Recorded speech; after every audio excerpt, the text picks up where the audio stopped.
저는 운동을 잘하게 보입니까?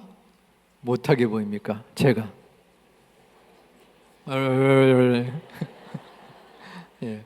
저는 운동을 잘하진 못하지만 좋아는 합니다. 예. 그래서 축구나 야구, 농구 경기를 이렇게 즐겨 보기도 합니다. 경기를 보면서 이 스트레스가 이제 해소되기도 해요. 그런데 어떤 경기를 보면 도리어 스트레스가 쌓이는 경우가 있습니다. 어떤 경우일까요? 질 때. 맞아요. 근데 그것도 또 종류가 있습니다. 역전패 당할 때. 내가 응원한 팀이 계속 이기고 이기는구나 했는데 마지막에 한 골을 먹어서 점수를 내서 지는 거예요. 그러면 열받는 거죠. 반대로 지는 거예요. 내가 응원한 팀이 오늘 졌구나, 뭐 어쩔 수 없지 하는데 갑자기 힘을 내어서 점수를 내서 이기는, 얼마나 기분이 좋은지 모르겠습니다. 뭐 역전승했다고 저한테 돌아오는 건 없지만은 우리 인생도 그러한 것 같습니다. 도저히 헤쳐나갈 모습이 보이지 않아서 실망과 좌절 속에 헤매이다가 하나님의 은혜를 주셔서 피할 길을 주시고 또한 헤쳐나갈 길을 주신다면 그것이 바로 역전 드라마라고 생각합니다. 오늘 말씀은 성경에 나오는 역전 드라마와 같은 모습을 그리고 있습니다. 어느 한 가정이 베들레헴에서 살고 있었어요. 근데 이 지역에 흉년이 들었습니다. 곡식이 나지 않는 거예요. 먹을 것이 없었어요. 그래서 그 가정은 이웃나라 모압 지역에 모든 터전을 옮깁니다. 그리고 거기서 힘겨운 일들이 끝나고 잘 먹고 잘 살았다라고 하면 해피엔딩일 텐데 그렇지 못했어요. 그곳에서 더욱 큰 문제와 괴로움이 생깁니다. 그것은 그 여인에게 있어서 남편과 두 아들이 이방 땅에서 죽은 것이에요. 남은 것이라곤 그 두 아들의 아내였던 두 며느리였습니다. 모든 것을 다 잃었어요. 재산도 없었습니다. 그래서 그녀는 결국 자신의 고향으로 돌아가기로 결심합니다. 두 며느리를 불렀습니다. 야, 나는 고향으로 갈 테니까 너희들은 각자의 길로 가려무나. 한 며느리는 자신의 원하는 곳으로 갔습니다.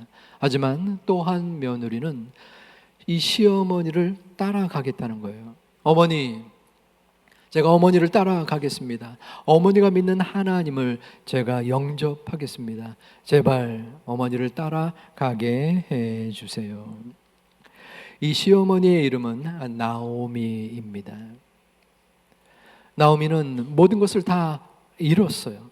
그래서 결국에는 고향으로 가려고 했는데 그 고향 땅에 들어가는 모습을 사람들이 보고 굉장히 수근거렸을 것입니다. 야, 나오미 아니냐? 그런데 어떻게 혼자서 오지? 아무것도 없이 빈털터리로 오는 것 같아. 그런데 그 옆에 있는 젊은 사람은 누구인가? 나오미는 본문 1장 룻기 20절에서 사람들에게 아픔을 토로합니다. 나를 나오미라 부르지 말고 나를 마라라 부르라. 이는 전능자가 나를 심히 괴롭게 하셨음이라. 이 나오미의 이름의 뜻은 찬송입니다. 찬송이라는 그 이름을 나오미가 받아들일 수 없는 거예요. 그리고 마라라고 부르라. 마라의 뜻은 고통입니다. 내 마음이 심히 고통 중에 있고 내 환경이 고통 가운데 있다라고 토로하고 있는 것이에요. 왜 그렇습니까? 이는 전능자가 하나님이 나를 버렸다. 나는 도저히 헤쳐나갈 길이 안 보인다. 절규하고 있는 것입니다. 하지만 하나님은 나오미를 그대로 내버려 두지 않았습니다. 먼저는 룻을 머물게 했어요. 나오미 곁에. 시어머니와 며느리 사이 굉장히 화목하고 좋은 관계죠. 네, 그런가요? 네, 그렇죠. 그렇죠. 대답을 안 하시는데. 동서고금을 막론하고 결코 쉬운 관계가 아니라 어려운 관계입니다. 그런데 지금 이 룻의 남편이 죽었어요. 그러면 법적으로는 가족이 아닌 겁니다. 전 시어머니가 되는 것이에요. 그리고 그 어머니는 나는 고향으로 갈 테니 너는 내가 좋은 곳으로 가라 라고 자유를 허락했어요. 그렇다면 일반적으로 그 어머니와 헤어지는 것이 당연합니다. 어머니의 고향은 어머니에게 고향이지 자신에게는 또 이방 땅인 곳이에요. 그런데 룻은 그 어머니와 같이 가겠다고 이야기를 합니다. 베들레헴으로 간 그 룻은 열심히 어머니를 섬기고 일을 했습니다. 눈에 보이는 밭에 들어가서 곡식을 따서 또한 식량으로 사용했어요. 룻기 1장, 2장 3절에서 5절까지에서는 그 모습이 나옵니다. 근데 여기서 중요한 두 단어가 있습니다. 우연히와 마침입니다. 룻이 눈에 보이는 밭에 들어갔는데 우연히 그곳이 엘리멜렉의 친족 보아스라는 그 사람의 밭이었어요. 그런데 또 마침 그 보아스가 그 룻이 일하는 밭에 가게 됩니다. 이것도 마침입니다. 왜냐하면 이 보아스는 부자였어요. 수없이 많은 논과 밭이 있는데 마침 그 룻의 밭에 가게 된 것입니다. 또 무수히 많은 날들 중에 마침 그때에 가게 된 것입니다. 그리고 룻을 발견하고 누구의 소녀냐 묻습니다. 우연히 반복되면 필연이다라는 세상의 말도 있지만 이것은 하나님의 특별한 이끄심이었습니다. 이러한 룻과 보아스는 마침내 만났고 보아스는 그녀를 돌봐줬고 결국에는 부부로 연을 맺게 됩니다. 14절에서는 이 룻과 보아스 사이에 아이를 낳자 여인들이 여호와를 찬송합니다. 여호와를 찬송할지로다. 이 여호와를 이라는 것은 원래 원문에는 있었는데 한글 번역에는 사라졌습니다. 여호와께서 오늘 내게 기업 물을 자가 없게 하지 아니하셨도다. 그 기업을 대를 이을 수 있게 된 것입니다. 이 아이의 이름이 이스라엘 중에 유명한 게 되기를 원하노라. 자, 조금 전에 이 나오미의 울부짖음은 무엇이었습니까? 나를 나오미 찬송이라고 부르지 말아달라. 하지만 시간이 지나서 하나님께서 그 나오미에게 찬송의 소리를 들려준 것입니다. 룻기에서 룻과 보아스의 아름다운 러브 스토리가 있습니다. 사랑의 이야기가 있어요. 그러면 이 사랑의 이야기의 주인공은 누구일까요? 룻이 떠오를 것입니다. 하지만 룻이 아닙니다. 보아스도 아니요, 나오미도 아니었습니다. 이 이야기의 주인공은 바로 하나님이십니다. 하나님께서는 이 나오미를 그냥 그대로 내버려 두지 아니하셨어요. 하나님은 나오미의 인생을 역전시켜 주셨습니다. 나오미는 마음속에 그 이방 땅에서 자신의 꿈이 깨어졌다라고 여겼어요. 당연한 것입니다. 우리들도 그러할 것입니다. 하지만 인간의 꿈이 깨어질 때에 그때에 하나님의 꿈이 시작되는 것입니다. 나오미의 절망 가운데 하나님은 드러나지 않는 숨겨진 계획을 가지고 계셨습니다. 하나님은 나오미에게 인생의 쉼표를 허락해 주셨습니다. 하지만 그녀는 자신에게 주어진 인생의 쉼표, 그것이 쉼표가 아니라 마침표라고 생각했습니다. 그도 그럴 것이 모든 것이 끝장나지 않았습니까? 남편을 잃고 두 아들을 잃고 모든 재산을 잃은 사람에게 인생이 끝나 보이지 않았겠습니까? 사람들도 그녀는 인생의 실패자라고 비웃었을 것입니다. 하지만 그것은 나오미의 생각이었습니다. 하나님은 그 나오미에게 룻을 보내주셨고, 또한 고향에서 살게 하여 주셨고, 또 보아스라는 사위를 얻게 하여 주신 것입니다. 완벽하게 그녀를 회복시켜 주셨습니다. 그 회복은 이것으로 끝난 것이 아니었습니다. 17절에 그의 이웃 여인들이 그에게 이름을 지어주되 나오미에게 아들이 태어났다 하여 그의 이름을 오벳이라 하였는데 그는 다윗의 아버지인 이새의 아버지였더라.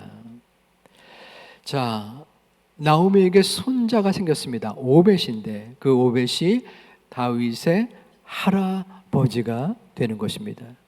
무슨 말입니까?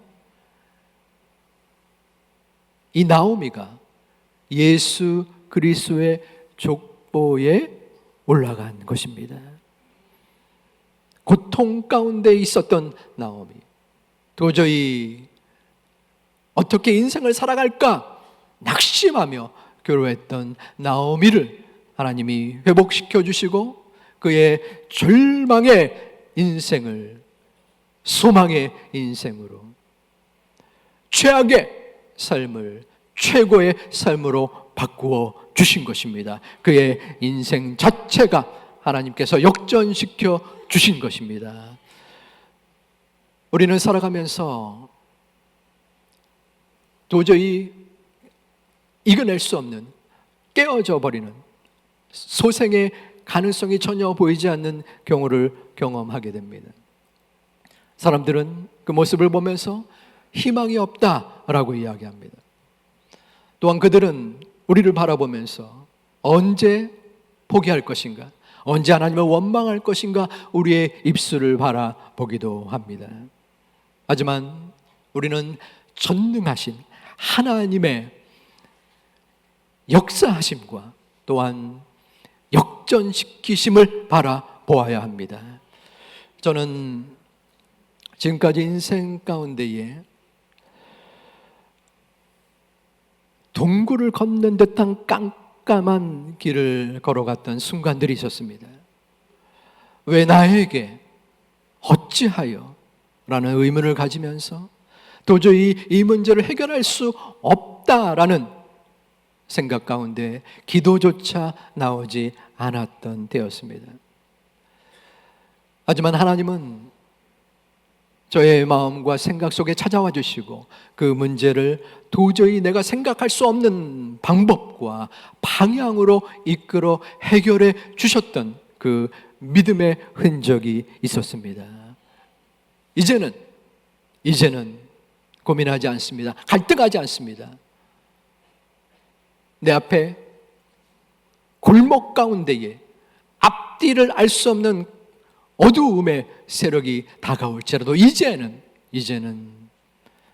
나를 사랑하사 나에게 좋은 것을 허락해 주시고 나를 책임져 주시고 내 인생을 역전시키시는 하나님을 기대하며 기다리고 있습니다. 사랑하는 제 가족 여러분, 우리를 변화시키는 것은 나의 능력과 힘이 아닙니다. 세상의 흐름과 환경의 개선과 변화가 아닙니다. 오직 하나님의 살아계심, 하나님께서 나를 만져주시고 나를 이끌어주시고 나를 책임져 주시면서 나를 역전시킬 수 있으리라는, 나를 역전시킬 것이라는 그 믿음의 고백이 있는 우리 모두가 되시기를 주님의 이름으로 축원드립니다. 역전시키시는 하나님을 의지할 때에 우리의 삶은 마침표가 될 수가 없습니다. 하나님은 우리에게 마침표를 찍지 않으셨습니다. 순간순간 쉼표를 나누어 주시고 이끌어 주시는 분이십니다. 그런데 우리가 마침표를 찍어서야 되겠습니까? 하나님이 나를 포기하지 아니하셨는데 우리가 먼저 흰 수건을 던지며 포기해서는 안 된다는 것입니다. 역전의 은혜의 최고봉은 바로 예수님이십니다. 그런데 예수님은 사람들에게 인생의 처절한 실패의 존재로 여겨졌습니다. 왜냐하면 이스라엘 백성에게 그토록 환영받고 칭송받았던 왕으로서의 예수님이 하루아침에 극악한 죄인의 모습이 되어서 십자가에서 죽으셨기 때문입니다. 하지만 예수님은 그것으로 끝나지 않으셨습니다. 죽음에서 생명으로, 배신과 절망에서 부활과 소망으로 역전하셨습니다. 역전의 명수셨던 것입니다. 여러분들은 그 예수님을 얼마나 마음으로 믿고 의지하고 계십니까? 죽음의 두려움과 공포 속에서 다시 이겨내신 예수님은 바로 이 땅에서의 두려움과 공포 속에서 헤매이는 우리들을 그냥 내버려 두지 아니하십니다. 그리고 말씀하십니다. 말씀 속에서 우리에게 강권적으로 주장하시고 이끌어 주십니다. 내가 역전하리라. 이제는 역전될 것이다. 너의 마음속에 결코 낙심하거나 절망하지 말아라. 내가 너를 지명하여 불렀나니 너는 내 것이라. 두려워 말라. 나의 의로운 손으로 너를 붙들어 주리라. 이제 역전될 것이다. 이 말씀이 여러분의 믿음의 고백과 또한 확신이 되어지기를 주님의 이름으로 축원합니다. 예수님은 바로 역전의 주님인 줄 믿습니다. 그 역전의 주님은 바로 믿음입니다. 우리가 그 주님을 마음으로 의지하고 나의 삶을 세밀하게 주관하시고 또한 책임져 주시는 것을 믿음으로 받아들이면 우리의 봉사의 청지기, 물질의 청지기로서의 자원함과 감사의 모습을 보여드릴 수 있습니다. 우리가 하나님 앞에 드리는 헌금은 기부가 아닙니다. 믿음의 표징입니다. 역전시키시는 하나님을 향한 나의 마음과 중심과 삶을 드리는 것입니다. 하지만 우리의 삶의 연약함과 또한 상황의 어려움으로 인하여 우리는 온전한 그리고 믿음의 헌금 생활을 하기 힘들 때도 있습니다. 저 또한 헌금으로 인한 마음의 고민과 갈등이 있었던 때가 있습니다. 인천에서 서울로 이사했을 때에 경제적인 어려움이 가중되었고 11조를 내가 나중에 드리면 안 되는가? 안 드리겠다는 것이 아니라 지금은 너무나 힘겨워서 조금 상황이 나아지면 그때 드릴 수 있지 않을까? 아니야. 그래도 목사인데 어찌 그럴 수 있어. 제 마음속에 두 마음이 다투었던 적이 있습니다. 그때 하나님 앞에 기도 드렸습니다. 하나님, 책임져 주세요. 우리의 가정을 돌봐주시고 우리의 건강을 인도하여 주시고 삶을 이끌어 주시고 우리의 아이들을 보살펴 주시옵소서. 하나님께서는 갑작스러운 그리고 엄청난 변화까지는 아니었지만 힘들었지만 솟아날 길과 피할 길을 허락해 주셨습니다. 그 이후부터는 마음속에 흔들리지 않고 나아갈 수 있었습니다. 내 삶은 여전히 곤고하지만 나의 등 뒤에서 나를 도우시는 그 주님의 은혜를 바라볼 수 있었습니다. 삶이 팍팍합니다.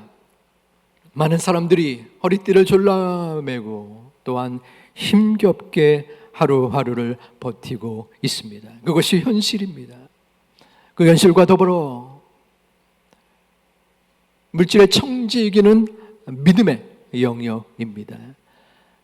우리는 하나님에 대한 사랑과 이웃에 대한 사랑을 헌금을 통하여 표현하는 것입니다.